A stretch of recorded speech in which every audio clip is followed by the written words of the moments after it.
Gets Julia up onto the shoulders. Oh, wait a second. Tombstone pile driver. That's going to do it again.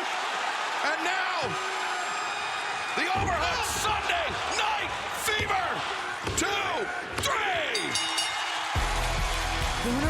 3. What up, y'all? This your boy Ace here, and welcome to Afternoons. Like, boy, oh boy, oh boy, oh boy.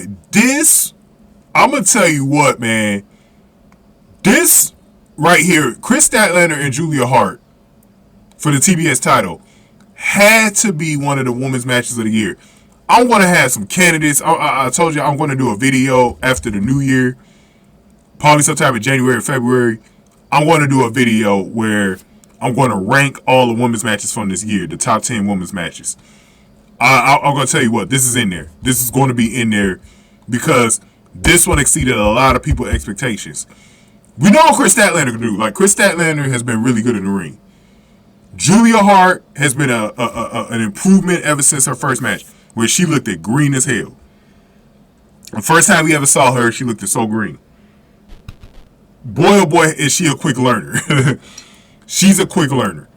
Julia Hart, probably since about the springtime, I've noticed that, well, I really noticed like every time, even last year, when she was on AEW Dark and Elevation and stuff like that, she was improving every single match. But by the spring, it was just like a different Julia Hart. Like, I felt like she had been in the business for about 4 or 5 years at that point. It didn't seem she wasn't green anymore. Obviously, she still had a long ways to go even at that point.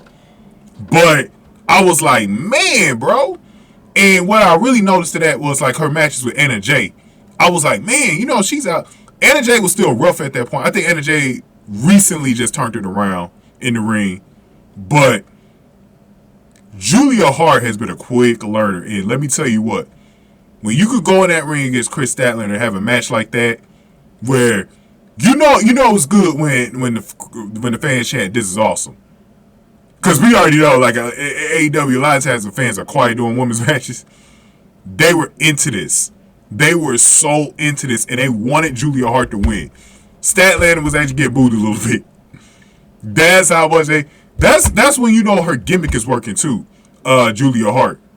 She has such a cool gimmick. And you really don't even remember her too much as a cheerleader now because she's so far away from that character. She's been doing this character for about, I know, over a year. I'm going to say like a year and some change. Because she's been with the House of Black for some time. Because remember when they did the mist on her, I think that was like 2 years ago. So I'm trying to remember when she first joined House of Black. But it's crazy. And she has one of the coolest entrances ever. I listen to that. I actually got that song was on one of my playlists, is the Harder Heart, her entrance theme song. It's such a cool theme song, man. I love how mellow it is, but how, like, it's just perfectly personified, bro. It's so cool, bro. She got such a cool gimmick, man. But this match was so damn good. This was a shocker. It shows how much Hart has really improved. I believe this was like her 6th match, too. Her 5th or 6th match in the last 2 or 3 weeks. She's been showcased quite a bit. This is why I say AEW needs to have a show where the women are showcased so that they could showcase a woman like Julia Hart. If not every week, at least every few weeks. Sort of like NXT. Or some of the girls that you always see at NXT, like a Roxanne Perez or whatever. I wish girls like that don't lose their momentum. And one of the things I'm scared of is that we won't see Julia Hart for a while in the ring. And she fades off a little bit. I hope that doesn't happen, man. But let's get to the late part of this match, man, and let's see how this went. And I'm going to go over the poll as well that I did for this match. So, a short time later, both wrestlers traded strikes, and Brody King was ringside, by the way, and he got involved a little bit. Statlander put Hart down with a power slam. Statlander hit Hart with running uppercut and running knee strikes in the corner. Statlander followed up with a blue thunderbomb for a 2 count. Hart avoided Statlander's Sunday Night Fever attempt. That was the first one she attempted on her. King jawed at Statlander from the floor. Hart tried to... And I like the fact that Brody King is with Julia Hart, by the way. I think it gives a mystique to that tandem right there. I like it. Hart tried to take advantage of it. but Statlander caught her and picked up a deer fall. Statlander performed a deadlift German suplex and went up top, but Hart cut her off. Hart joined her on the ropes, and they traded strikes. Hart hooked her legs around the ropes. Really cool shit right here. And then suplex Statlander into the ring.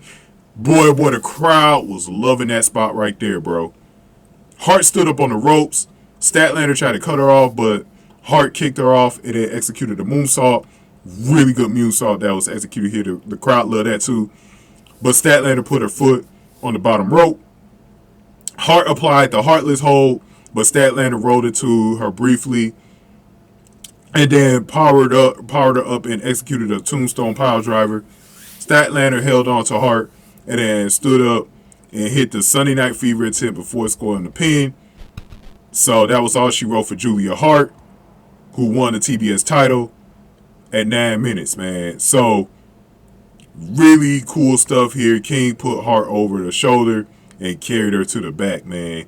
It was funny because she actually rolled her out. Kris Statlander tried to roll it to Brody King. That was pretty funny to me.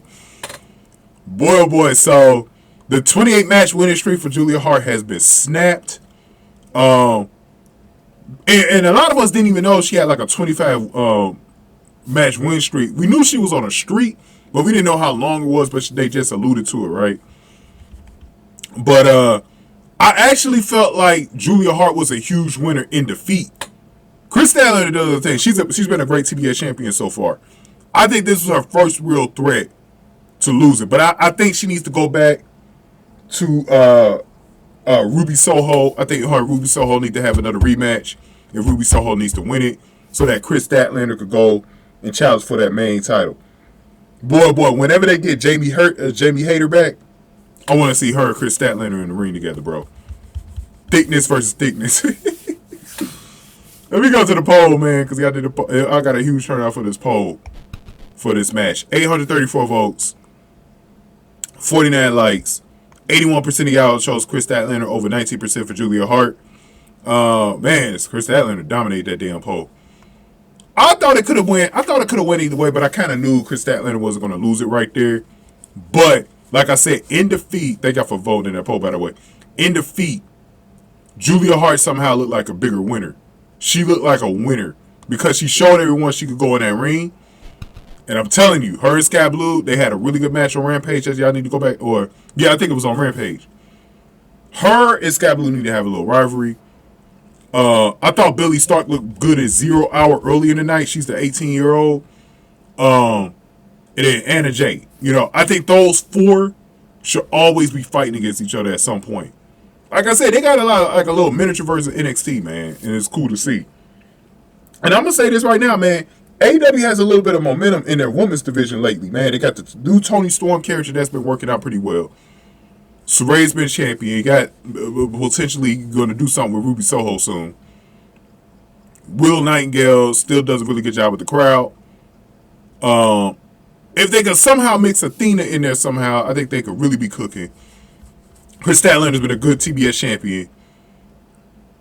This women's division has something. They have a little bit of momentum right now. They're on a little bit of a wave in the women's division. They need to keep it going, though. They have got to find a way to keep this going, bro. They've got to find a way to keep this going. That is the one thing about AEW that lets you down, is that they have got to find a way to keep this all going, man. So we're going to see what's going to happen. Like I said, I hope Julia doesn't fade off where we don't see her for like a month or two, man. Keep her momentum going by showcasing her every couple of weeks or something like that. Because she needs to be seen by this crowd. And Kris Statlander, let's see what's next for her. I don't know who's going to be the next opponent. By the way, I did not see Hikaru Shida and Ruby Soho just yet, so I don't know who won that match. I haven't been able to check out Rampage yet. So I'm going to have to see about that one. But let me know y'all thoughts, man. Go ahead and give this video a like, share, subscribe, y'all. Thank y'all for watching my WrestleDream videos. I did the Edge video already, so make sure y'all check that out. Thank y'all for watching. After News, still like.